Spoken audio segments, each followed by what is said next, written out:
made a huge impact on my own life. I think of it in terms of a turning point, not just in the life of a man, but a turning point in my own life when I finished reading it.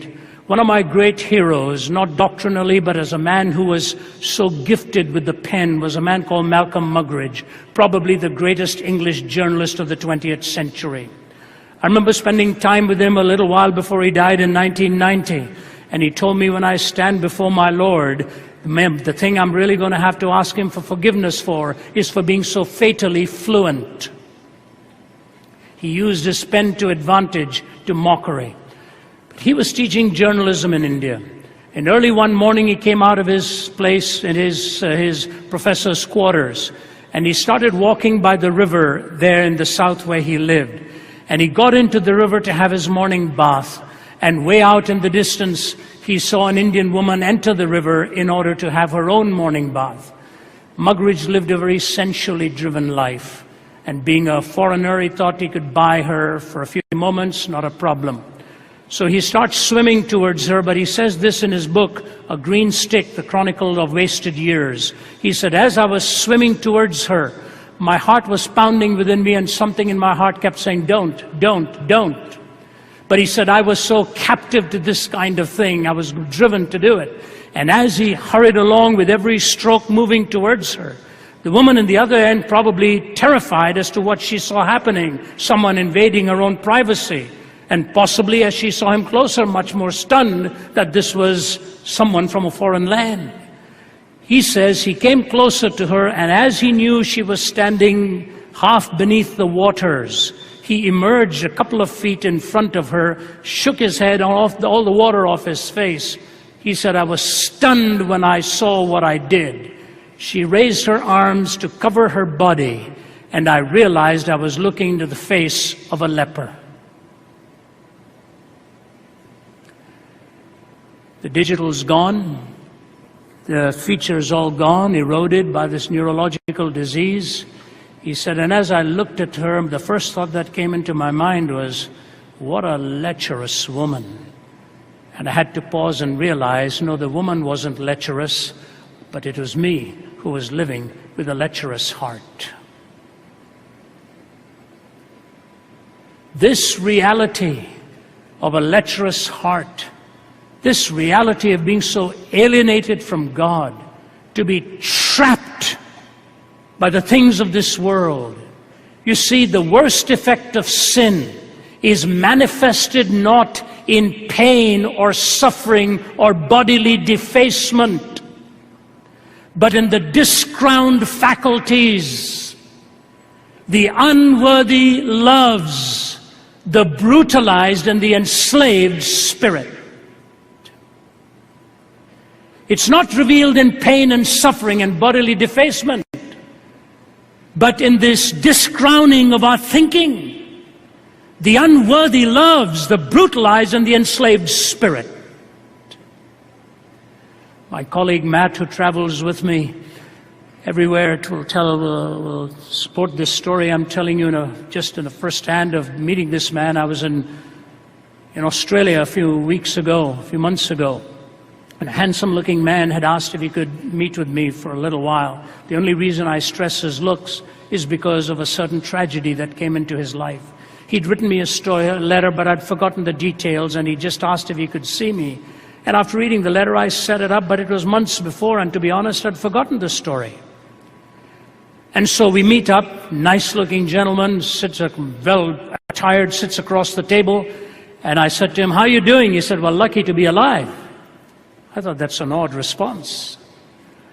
I said, why? He said, well, you know my story, don't you?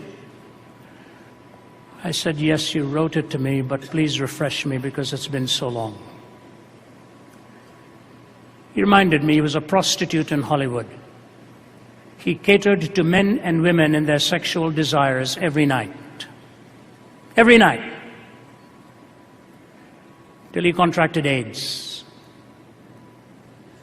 And the thing that I remember most is as he sat across the table, he said this to me. He said, you know, Ravi, night after night, about 3 o'clock, I'd come back to my room and I'd lie, put my head on the pillow, and there'd be tears running down the side of my face. And I'd say to myself, why?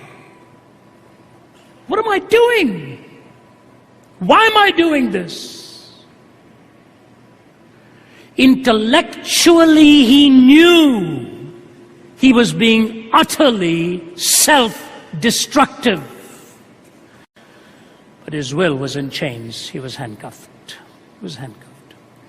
And so, ladies and gentlemen, as I talk to you about the temptation that comes to the intellect, the first reality is that we'd better realize our problem is not physical. Our problem is deeply, deeply soulish. It's spiritual.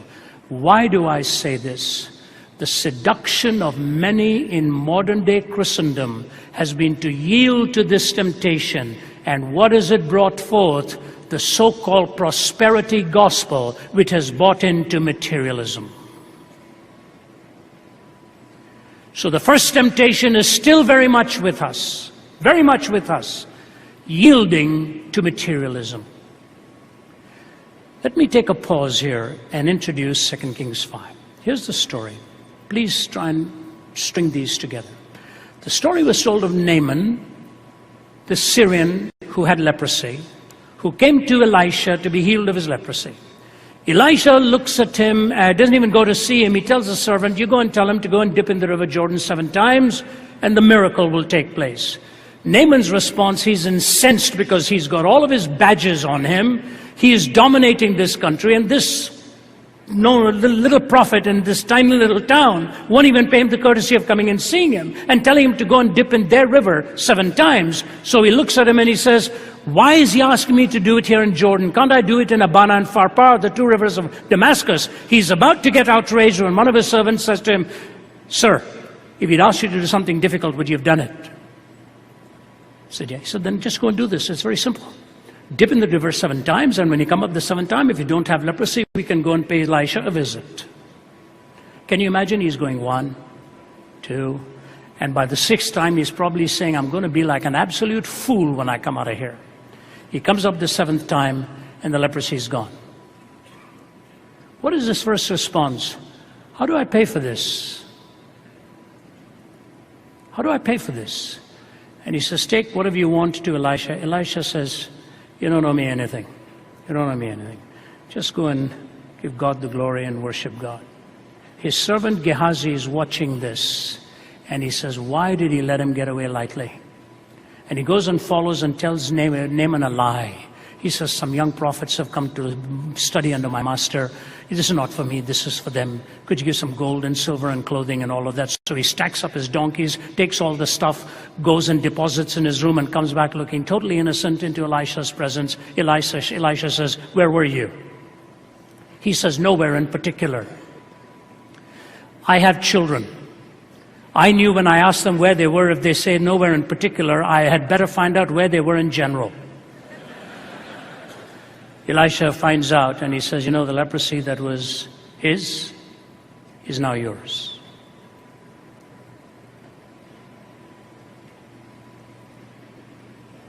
First problem, Naaman, he's willing to go God's way if God goes his.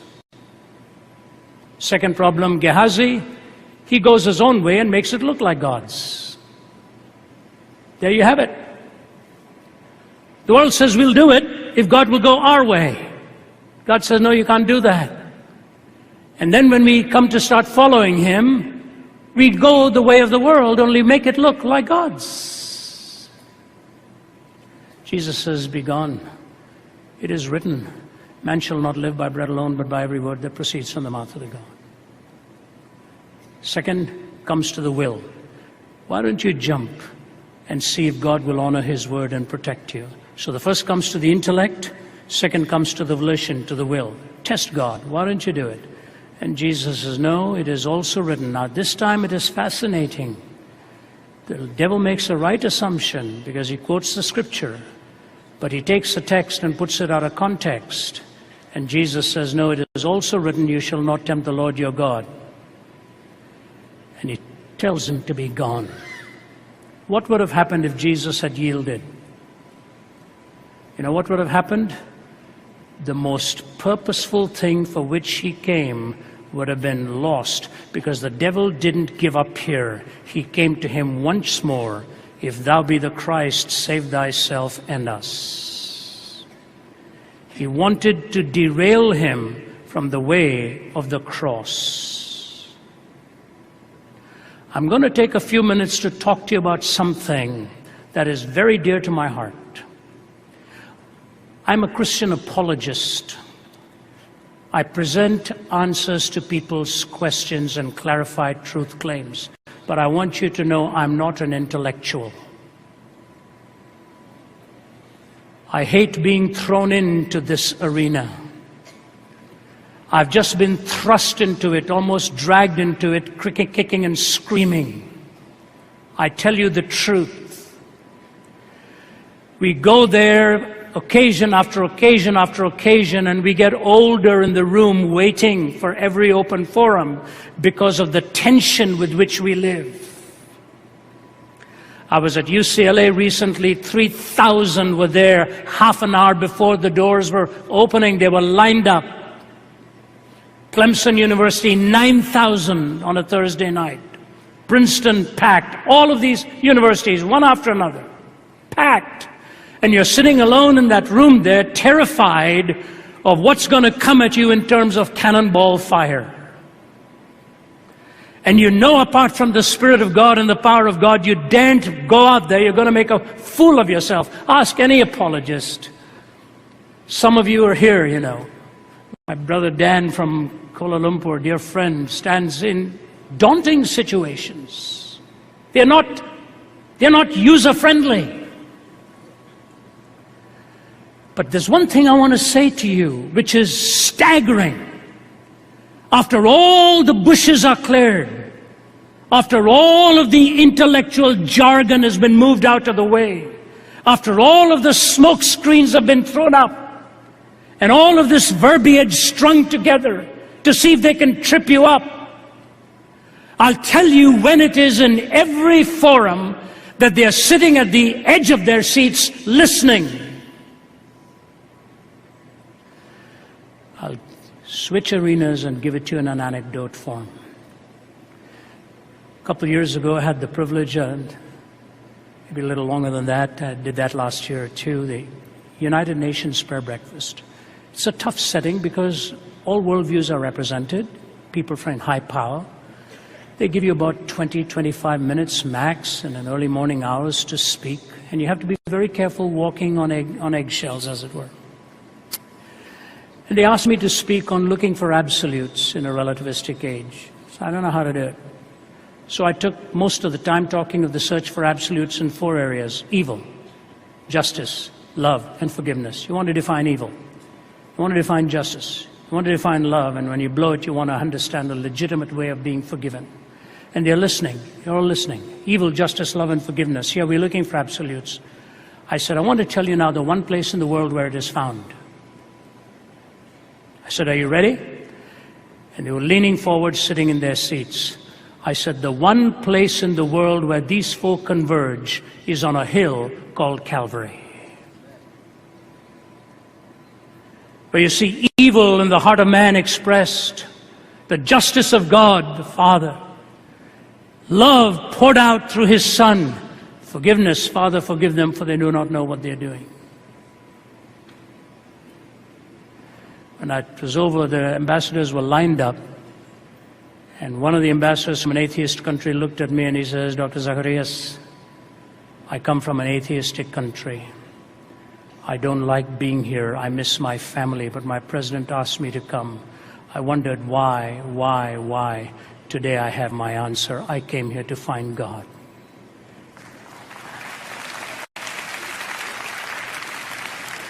You know what is the heart of your message and mine and discipleship? It's the cross. It's the cross. I sometimes think about the cross and shut my eyes and try to see the cruel nails, the crown of thorns, and Jesus crucified for me. But even could I see Him die, I would but see a little part of that great love which like a fire is always burning it was always burning in His heart. What language shall I borrow to thank you, dearest friend, for this thy dying sorrow?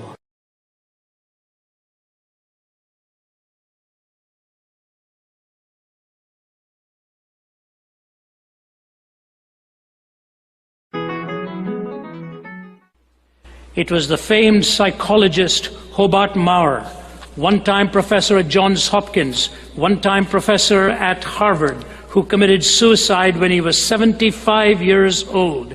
He wrote an article in the American Psychologist, and to you as counselors, I think it'll be extraordinary if you haven't heard this statement from him. He wrote an article in 1960, sometime before he took his own life. He called it Sin, the Lesser of Two Evils. And here's what he said. For several decades, we psychologists have looked upon the whole matter of sin and moral accountability as a great incubus, and we've acclaimed our liberation from sin as epoch-making. But at length we have discovered that to be free from sin, that is to have the excuse of being sick rather than being sinful, is to also court the danger of becoming lost.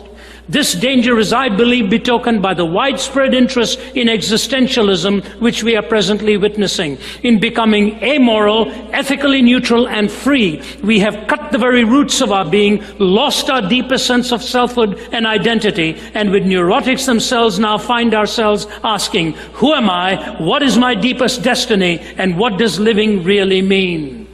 And then he quotes the Anna Russell psychiatric folk song. At 3 I had a feeling of ambivalence towards my brothers, and so it followed naturally, I poisoned all my lovers. But now I'm happy I have learned the lesson this has taught, that everything I do that's wrong is someone else's fault. You know what Hobart Maurer said when he wrote that article? Sin, the lesser of two evils? He said he got more adversarial and hostile mail from his contemporaries in the discipline of psychology, wondering if he too had now succumbed to this idea of sin, rather than just dealing with some kind of a naturalistic horizontal theory of psychological maladjustment. It is true, when you look at your heart, and I look at mine, the dark designs that often stalk us. I'll never forget in the 1980s, when I was relatively early in my ministry, I'd been invited to speak at some of the universities of Poland. This was still in the days of the Cold War. And on a given morning, my host, who was a medical doctor, asked me if I'd want to go to Auschwitz and spend a morning there. I said, you know, I've seen Buchenwald and Dachau. He said, no, they are concentration camps. This is a death camp. I think you ought to come with me. And so we took that long drive from Warsaw to Auschwitz. It was a cold, foggy day. I wasn't emotionally prepared for what I was going to see. Till this very day, I can tell you it made a profound, life-changing impact upon my own thinking. As we walked in and began to go from room to room and see the horrors of what was orchestrated there, where they were being slaughtered at the rate of 12,000 every day. I walked into one room and saw 14,000 pounds of women's hair stashed behind glass, where the women had been scalped before they were taken into the gas ovens. And that hair was then taken and woven into some sacks and sold in the marketplace. And as I went from room to room, it was getting quieter and quieter with a handful of us. Nothing was being said. Till you walk into the room with the children's paraphernalia and little suitcases and little toothbrushes and little clothes. And you look at a picture of two boys castrated by Joseph Mengele, standing just staring in with a hollowness in their eyes that revealed what had been done to them. And just before the gas ovens, there was a sign there, the words of Adolf Hitler, I want to raise a generation of young people devoid of a conscience, imperious, relentless, and cruel. I remember walking away from there, and Henrik, my host, saw the emotional trauma that I'd gone through. We didn't say very much on the drive back. And you know, the tragedy of what happened there is that it came through the medium of what was at that point one of the most educated nations in the world. And it came through men and women who were described in their biographies as ordinary people. See, the human heart is capable of despicable depths, your heart and mine. No matter who we are. And Jesus described it so accurately, so correctly. The lust of the flesh, the lust of the eyes, and the pride of life. These three sum it all up. He described our condition. But secondly, he provided for our malady. You can go through the pages of any worldview and any religion. I'll guarantee you something. You will never find what you will find in the pages of the Gospels. In every religious worldview, you pay. In Buddhism, you pay. In Hinduism, you pay. The whole cyclical world of karma. In Islam, you pay. You ask any devout Muslim, how do you hope to gain entrance into paradise? His answer will be very straightforward to you. I'm not making a caricature of this. This is legitimate, authentic Islamic doctrine, that your good deeds will have to outweigh your bad deeds. And when those good deeds outweigh your bad deeds, you make your entrance into paradise. And the metaphor of that paradise is in sensual terms. I know a man from Iraq who told me that when he walked to the mosque on Fridays, he would determine which mosque he went to based upon how miserable a week he'd had in his behavior. The worse he'd been through the week, he'd go to a farther away mosque and count the number of steps he was taking so that his good deeds would outweigh his bad deeds. I remember some years ago being asked to speak at the United Nations at their prayer breakfast, and they wanted me to speak on the search for absolutes in a relativistic age. It's tough at any hour of the day, leave alone early in the morning. And because of the nature of the setting, you're only given a handful of minutes, 18 to 20 minutes, and that's understandable. But what's even more daunting is that there's a plurality of worldviews out there. So you have to be very careful how you even approach the gospel. So my approach has always been take about 18 minutes to talk about something with which you'll find the common ground, and take the last 5 to 7 to bring the gospel into it. So I said, what absolutes are you looking for? What areas? You're looking for an absolute to define evil. You talk about evil empires here, which means you must have a definition for evil. You talk about justice. You have to be able to define what justice is and find an ontic point of reference for true justice. And you have left your families and your home and you love them, but in your heart you're tempted and you want to honor the dictates of love and the demands of love. You need an absolute. Evil, justice, love. And I said, sometimes you're going to blow it big time, and you're going to come to your mates to ask for pardon, forgiveness. What is the basis on which you even can be forgiven? Evil, justice, love, and forgiveness. I said, ladies and gentlemen, can I ask you this question? Do you know where in the world these four converged on a given day? It was on a hill called Calvary, when evil, justice, love, and forgiveness came together in that historic moment of the crucifixion of Jesus. Now, let me take you to an incredible conversation. You as counselors know this better. There are times when the headwinds are so strong in the situation you find yourself in, and desperately at that moment you're crying out to God for what? For wisdom. To take you beyond learning, to take you beyond understanding. You want the right word, you want to touch the right nerve, you want to bring healing. And so it is with us as evangelists or apologists who stand in front of hostile situations. I had one such that I'll never forget. It was just a few years ago. As a guest of the Archbishop of Canterbury, 5 of us were invited because of him to go and talk to the antagonists in Israel. We were dealing with the Israeli leaders and we were dealing with the Palestinian leaders, mainly the religious leaders. And on the last day, we were in the home of one of the 4 founders of Hamas. His name was Sheikh Talal. He had been in prison for 18 years, lost some of his children in suicide bombings, and the Archbishop led the talk, and the dialogue was going on. It was getting very intense. The room was full, and smoke just filling that room. After a big lunch, we begun the discussion. Finally, the Archbishop looked at the others of us and said, can each one of you just ask one question, keep it brief, and let's see what his answer is to you. Because it was a private setting, I won't tell you the question I asked. I asked a question, and Sheikh Talal answered it. I said, Sheikh, I really don't like your answer. I said, you and I may never see each other again. I don't like your answer. I said, can I just say one thing to you, sir? And I hope you'll bear with me.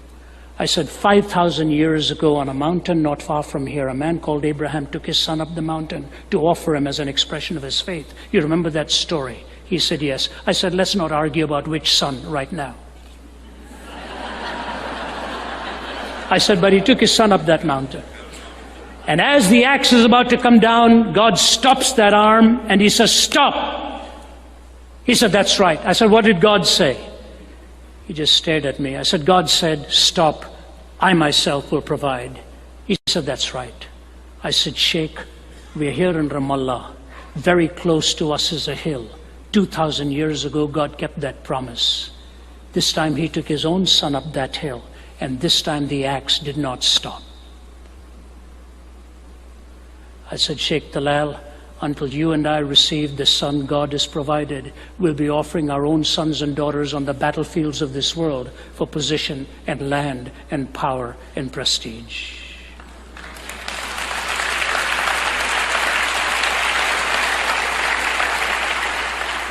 He looked at me. There was such a stunned silence in the room. And you know what, folks? I'd never thought of that before. What I'd said just came on the spur of the moment. And I thought, brother, I've really blown it. The Archbishop said, I think it's time for us to go back now. So we started to walk towards the stairways, and I was just in the body or out of the body, I couldn't tell. And the Archbishop put his arm around me and he said, Ravi, that was of God. I said, I sure hope so. We went down and the Sheikh Talal, followed the Archbishop because he was the guest of honor. And so I was hurriedly making my way towards our jeep. And the Sheikh hurriedly put the Archbishop in his and came running towards mine. I said, that's it. I'm going to be there. He's a big, solid guy. He could have had me for lunch that day. He just twirled me around. And I have 2 metal rods in my back. I thought, brother, this is it. He twirled me around, put his hand on my shoulder, stared at me. And I looked back. Then he patted me on both sides of the face, kissed me on both sides of the face. He said, Mr. Zacharias, you're a good man. He said, I hope someday I see you again. And you could just see the eyes welling up with tears. Ladies and gentlemen, I've been a proclaimer of the gospel for 42 years now. I came to know Jesus Christ on a bed of suicide at the age of 17 in Delhi. And the longer I've walked with my Lord, I have got a deeper and deeper conviction that this combination of grace, love, forgiveness, and redemption is the marvelous truth of the gospel that the world so desperately needs. Desperately needs.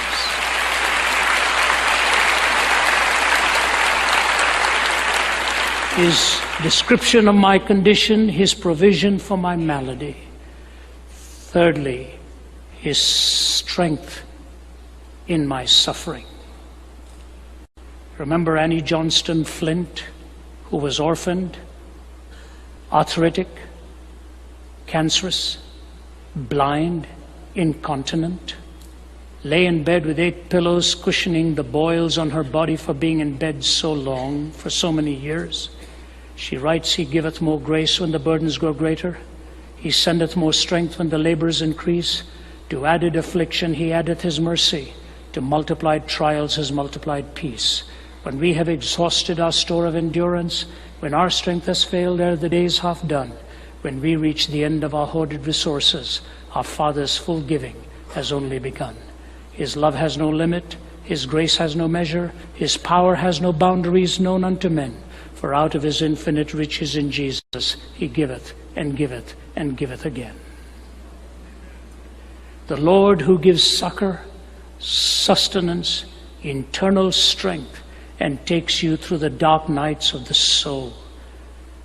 His strength is made perfect in our weakness. No time to expand, but let me just read this for you hurriedly. What James Stewart said is this: it is a glorious phrase that he led captivity captive. The very triumphs of his foes it means he used for their defeat. He compelled their dark achievements to subserve his ends, not theirs. They nailed him to the tree, not knowing that by that very act they were bringing the world to his feet. They gave him a cross, not guessing that he would make it a throne. They flung him outside the gates to die, not knowing that in that very moment they were lifting up all the gates of the universe to let the King of Glory come in. They thought to root out his doctrines, not understanding that they were implanting imperishably in the hearts of men the very name they intended to destroy. They thought they had God with his back to the wall, pinned and helpless and defeated. They did not know that it was God himself who had tracked them down to that point. He did not conquer in spite of the dark mystery of evil. He conquered through it.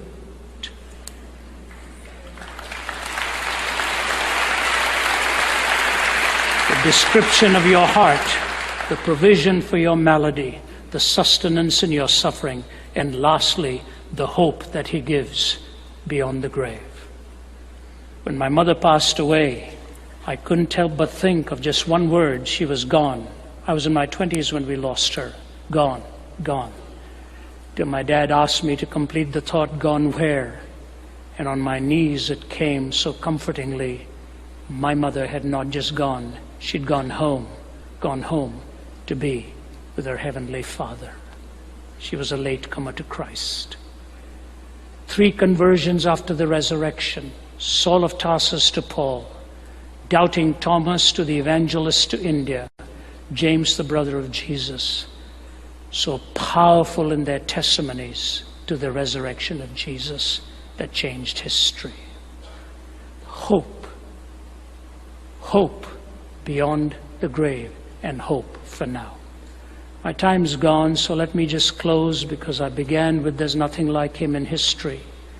Malcolm Muggeridge said this, and with this I close. Give me your undivided attention. It'll take me 2 minutes or so to say it.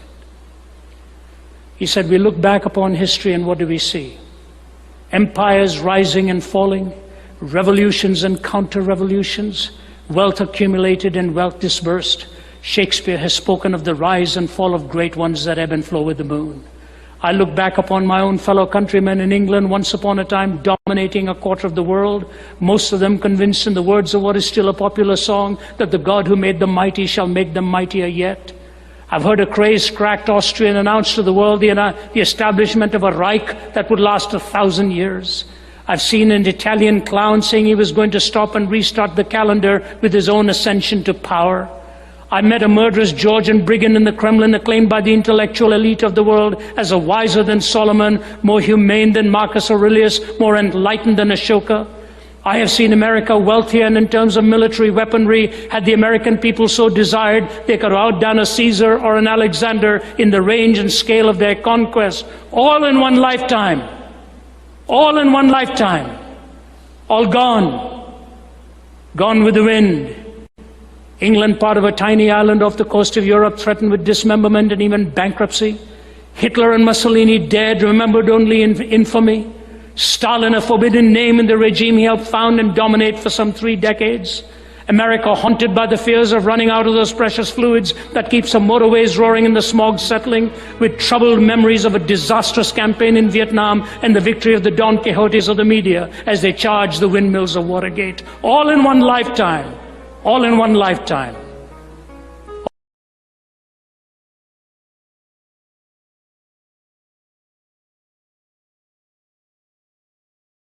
As the challenge was given to them and they were sought out to be remolded and reshaped, take a notice of what happened.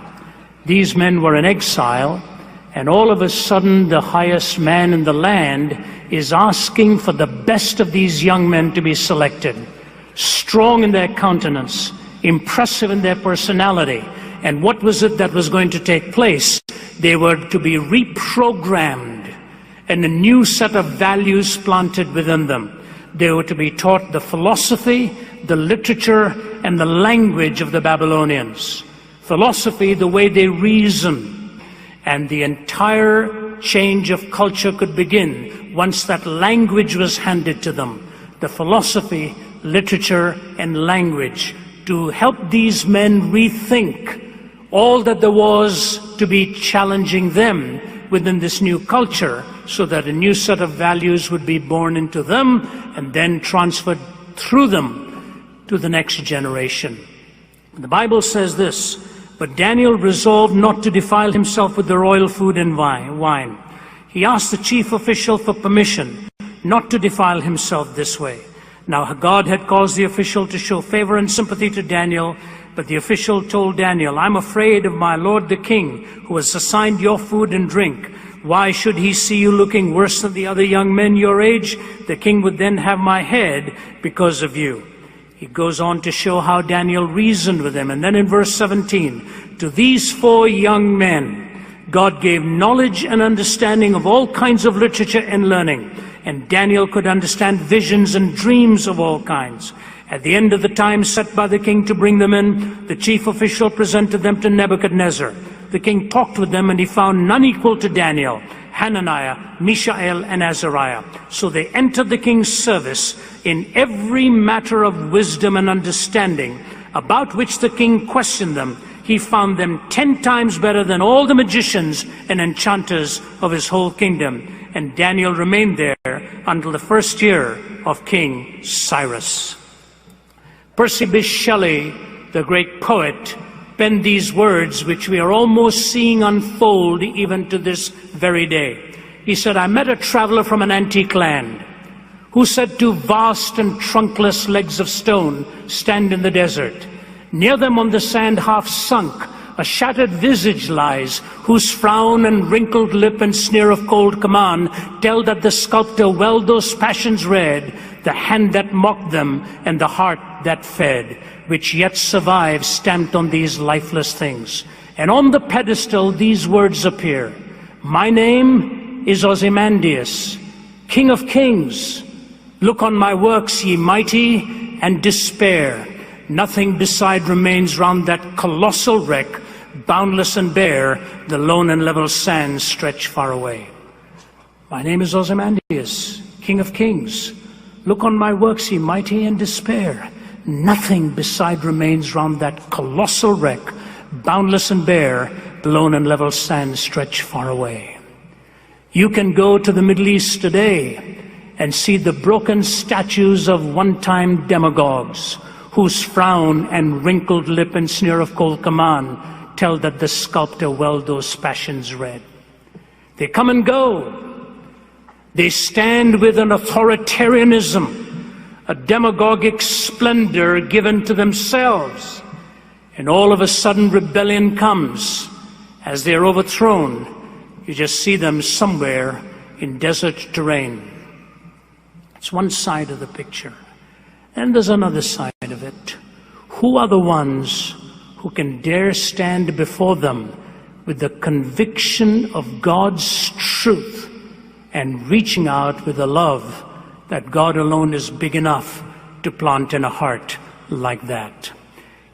I just returned from the former Soviet Union in Moscow. Came back 2 days ago. About to leave in 2 days from now to China. And I look at all that those nations represent in demagogues and how they have stood individuals before them who've changed history. In the year 2000, Russia started to release its political prisoners. In the midst of them was a man called Andres Tamas, who had been incarcerated for 55 years. He was a Hungarian. He was talking gibberish. And finally somebody said, execute him, he is of no use to anyone. But somebody said, at least bring in a psychiatrist to examine him before you choose to execute him. So they went and brought a Hungarian psychiatrist. He stayed with Thomas for a few days, and he came out and said, you know what? He's not insane. He's not talking gibberish. He's talking an old Hungarian dialect. You have nearly driven him insane. You brought him in here when he was 20. He has now lived in near solitary confinement for over 50 years. Give him back to us. We will make him well. Andres Thomas was put into a wheelchair and being taken out. What do you think was the first request he made? If you have not heard the story, the first request he made was for a mirror. He had not seen a mirror since the age of 20. He looked into the mirror for a fraction of a moment and then turned it away, buried his face in his hands and sobbed uncontrollably. What do you think it would be like for over half a century not to look at your own reflection in some way? You start off in the robust virility of youth, and now you're a wizened old man looking at all that time has extracted and exacted from you. You know, we take for granted a mirror. We get up every morning, do our necessary ablutions, put on innocent forms of disfigurement, and we walk out of there to look like what we wished we did. And yet when you come back from a long journey, you realize you actually resemble your passport picture much more than you resemble anything else. It's true. Is there a mirror for the soul? Is there a reflection that you can glean, that you can gain of what God intended for you and me to look like, to stand before the powers of our time? And how best is a life like that framed?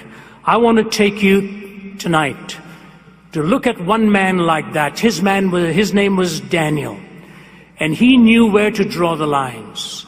And to those of you about to graduate, on the eve of that graduation, you're drawing one line today. You're crossing over all the discipline of study that you've poured in, and all of the long hours are bringing you this reward of walking away from here with learning, understanding, experience, encountering mentors, and a certificate to remind you what you accomplished during this time. I wanted to talk to you a little bit tonight about the 3 lines that will be important for you to draw as you proceed from here. And you will learn from Daniel how he marched to a different drummer, the lines that he drew that helped him become a world changer. The first is this: he drew the line of resistance by training his appetite. He trained his hungers. There was nothing wrong with eating at the king's table. He could have had a banquet night after night, day after day, and enjoyed it. After all, he could have seen it as God's provision for him. We move towards the direction of our comfort. We do. But the important thing is how God reminds us never to get so comfortable with comforts that it is the comfort principle that ends up driving all that you do. Here is a man who trained his appetite, training his longings, training his hungers. And the marvelous thing is this: how he reminded himself again and again that he did not want to get spoiled by all that the king would afford to him and give to him. Instead, he disciplined himself and backed away from even that which could have been all right for him to enjoy, but he resisted it for a greater and a higher call. I want to talk to you a little bit about training your hungers. The truth of the matter is that we make small decisions in the early days of our lives that often can put some deep desires within us that are not good for the long run and the long haul. I remember some years ago when I got a telephone call at 11 o'clock at night. My worldview changes after 9 p.m. I'm an early to bed guy. By 9 p.m. I don't want to discuss anything serious with anybody. I'd rather do it at 4 or 5 in the morning than after 9 p.m. So if anybody calls me after 9 or 9:30, I assume it's pretty urgent. I recognized the voice, and he said, "Ravi, you awake?" I said, "Not really. I was awakened by this telephone." He said, "Can I talk to you?" I said, yes. He said, I want you to pray for me. I'm in trouble. I'm in serious trouble. This man was a medical doctor. He functioned in the emergency room. He said, tonight they brought a young woman in, so badly beaten, so brutalized, almost every major bone in her body was broken. And as she was wheeled in by the paramedics, they said, Doc, she's too far gone. There's nothing you can do. He said, I looked at her battered body and I thought, this can't be it. I'm going to do my best to rescue her. He said, I got scrubbed, called my team around me, and he said, the only hope I had was to give a direct heart massage. I slit the side of the rib cage, put my hand into that chest cavity so that I could hold the heart in my hand and keep pumping it to see if I could get some life back there. He said, just turned like blubber into my hands. And he said, I walked away from there and I thought, what happened? Who did this to her? What was it all about? He said, I was washing my hands literally with my eyes filled with tears. And the nurse comes with a bag full of paraphernalia, empties it onto a table, and she says, Doc, you better take a look at this. It was all drug-related stuff, used needles and all the junk that was in that bag. He said, as I was looking at that, I was wiping my hands dry when I noticed, he said, I had nicked my finger when I put my hand into the rib cage. He said, I've cut myself and I have made contact with terribly diseased blood. And he said, I'm a young father. I want you to pray for me. I said, is the cut deep? He said, no, it's about a paper-thin cut. I said, you're telling me that a paper-thin cut like this could put you in jeopardy for a disease that would take away all of your resistance to any other disease? He said, it doesn't take anything more than that. It doesn't take anything more than that. And I thought when I hung up and woke up the next morning reflecting on it, the first thought that came to my mind, first thought, can we put paper cuts to our soul early in life? Can we entertain a habit? Can we begin a relationship? Can we make a choice? Could it be one evening that lacerates you in such a way that puts a different kind of hunger into you and the destruction process can set in? To you young men especially, I want to give you this challenge. There are people out there with businesses and productions and ideas whose sole purpose is to cut you in your soul and get you hooked and reprogrammed so that you will then have hungers and passions and desires that no one human being on the face of the earth can ever fulfill. All they end up doing is framing your mind and creating within you a kind of imagination that is ultimately insatiable, never ever satisfied. In this day of mass communication with computers and so on, we are living with a great deal of danger for our young people. I remember talking slightly about this on one occasion in a university, in a seminary setting in Midwestern Canada. I just mentioned this whole scourge of the pornographic empire. And at the end, when the invitation was given, every aisle in that auditorium was filled with kneeling men, tears running down their faces, wanting to retrain their hungers. My daughter had the privilege of coming here and speaking. Naomi, she works in the rescue of women and children from the prostitution industry. She's been pleading with me to write a book with her on pornography. She says, Dad, if I could only tell you the devastation this thing wreaks. And I have fought it off and fought it off and fought it off because I hate to even get into the research of something like this. Graduates, draw the line in the right places so that you can train your hungers. The second thing was he drew his line of resistance by training his appetite, but he drew also his line of dependence. What is that dependence? To go beyond the reading, to go beyond the learning, to seek wisdom. You see, Nebuchadnezzar did an extraordinary thing. He had this dream again and again. It was a culture in which dreams and visions meant an awful lot.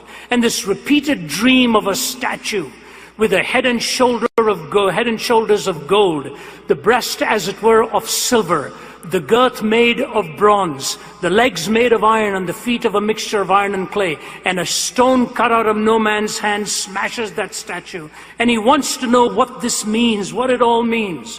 And so the magicians and the enchanters, very clever, they came one day and said, we will be able to interpret for you because you're threatening our lives otherwise. Just tell us the dream and we will interpret it. He said, not so quick, boys. You tell me the dream as well if you're that capable.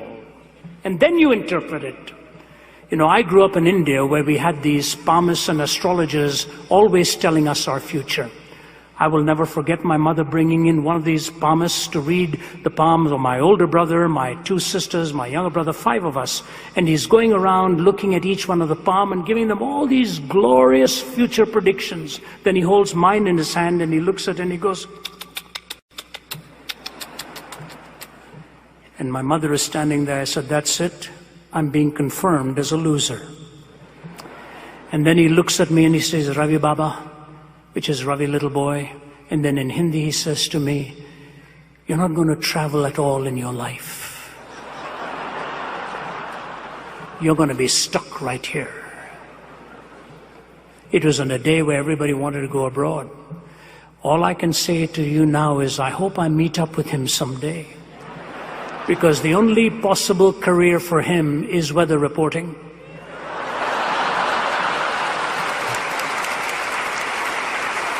Because it's the only one where you can make so many mistakes and still have millions view you in living color and you still claim to your degrees. I'm never going to travel very much. The enchanters and magicians were like that, and Nebuchadnezzar says, no, you tell me what the dream is. So they're all going to have their heads lopped off. Saddam Hussein avowedly stated he wanted to build his empire like that of Nebuchadnezzar. He was patterning it after him. And so Daniel comes on the scene and he gets on his knees and he says, God, we're in trouble. I don't have the learning. I don't have the knowledge. I don't have the books. Only you are able to tell me what the dream was. And God reveals it to him. It's a tough dream to talk to about Nebuchadnezzar. He goes and looks at Nebuchadnezzar and says, I want to tell you something. That which I'm about to tell you has nothing to do with my learning. It has nothing to do with my education. It has nothing to do with my intellect. It has everything to do with God's wisdom. And now I will unfold to you your dream. You can only learn so much from books. You can only learn so much from education. Ultimately, that which will carry you through will be the wisdom of God in the toughest situations of life.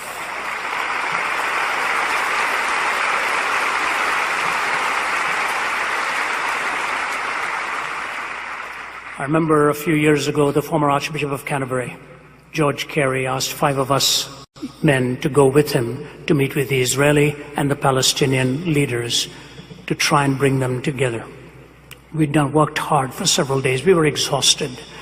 And that afternoon, they'd gone to see Yasser Arafat. I backed out of that. I just didn't feel it was right. I felt we were going to be used by him. As it turned out, it was right. That's on an aside. The last one we met with was Sheikh Talal, one of the 4 founders of Hamas. And he was a powerfully built man. Room filled with them puffing tobacco and so on. Served us a great meal. He'd spent 18 years in prison. He'd lost some of his children in suicide bombers. Archbishop Carey led in the talk, bringing him to a point, and then it was getting close to leaving time. He gave each one of us 5-minute chance to ask him one question. I asked him mine. I won't tell you what it was. It was a very private setting. But I didn't like his answer. Finally looked at him. I said, Sheikh Talal, you and I may never meet again. But I don't like your answer, sir, and I want to tell you something. So not far from where you and I are sitting, there's a mountain. 5,000 years ago, a man by the name of Abraham climbed up that mountain to offer his son as a sacrifice. Remember that? He said, yes. I said, let's not argue about which son it was. Let's just agree it was his son. He said, yes. I said, Abraham takes this boy up, and the axe is about to come down, and God stops that arm. He says, that's right. I said, what did God say? And he just stared at me. I said, you know what God said? God said, stop. I, myself, will provide. He said, that's right. I said, very close to where you and I are sitting, Sheikh Talal, 2,000 years ago, God kept that promise. And he took his own son up that hill. And this time the axe did not stop. He just kept staring at me. I said, Sheikh, until you and I receive the Son God has provided for you and me, we will be offering our own sons and daughters on the battlefields of this world for position, power, land, and prestige.